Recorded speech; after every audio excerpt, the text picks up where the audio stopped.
किसानों को मनाने में भले ही मोदी सरकार ने पूरी ताकत झोंक दी हो, लेकिन किसान टस से मस होने के लिए तैयार नहीं हो रहे हैं।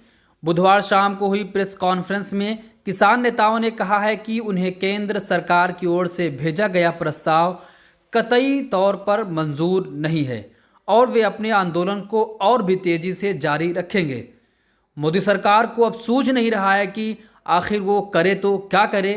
पंजाब हरियाणा के किसानों ने दिल्ली हरियाणा के बॉर्डर्स पर डेरा डाल रखा है। किसानों का जमावड़ा दिन ब दिन बॉर्डर्स पर बढ़ता ही जा रहा है। ठंड के दिनों में बुजुर्ग, बच्चे और महिलाएं अपनी मांग को लेकर डटे हुए हैं और पीछे हटने के लिए किसी भी सूरत में तैयार नहीं दिख रहे। वहीं दूसरी ओर केंद्र सरकार भी कृषि कानूनों को वापस लेने के लिए तैयार नहीं है। ऐसे में आने वाले दिनों में सरकार और किसानों के बीच जबरदस्त टकराव देखने को मिल सकता है। इस संभावना से कोई इनकार नहीं कर सकता।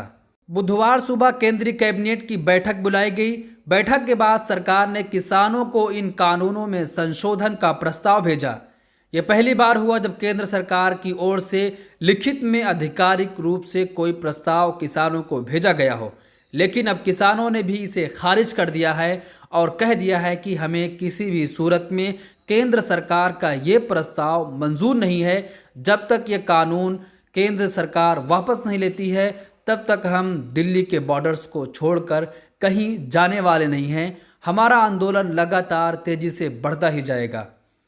किसानों के उग्र तेवरों के बीच सरकार ने मंगलवार शाम को एक बार फिर बातचीत के लिए हाथ आगे बढ़ाया था। विवाद का हल निकालने के लिए गृह मंत्री अमित शाह और किसान नेताओं के बीच गेस्ट हाउस में काफ़ी देर तक बैठक भी हुई थी, लेकिन उस बैठक का कोई नतीजा नहीं निकला। किसान नेताओं का लगातार यही कहना था कि यस या नो में जवाब दिया जाए, लेकिन वो मीटिंग भी असफल साबित हुई। कृषि कानूनों के खिलाफ पिछले 14 दिनों से देश की राजधानी के अलग अलग बॉर्डर्स पर किसानों ने ज़बरदस्त आंदोलन चला रखा है। तकरीबन हर बॉर्डर्स पर किसानों ने कब्जा किया हुआ है। कई मरतबा सरकार से किसान नेताओं की बात भी हुई, लेकिन सरकार मीटिंग के दौरान ताल मटोल करती दिखाई दी। किसानों की बात मानने के लिए सरकार तैयार नहीं है। केंद्र सरकार लगातार कह रही है कि कानून किसी भी सूरत में वापस नहीं हो सकता, तो वहीं किसान भी अड़े हुए हैं कि जब तक कानून वापस नहीं होगा तब तक हम पीछे हटने वाले नहीं हैं।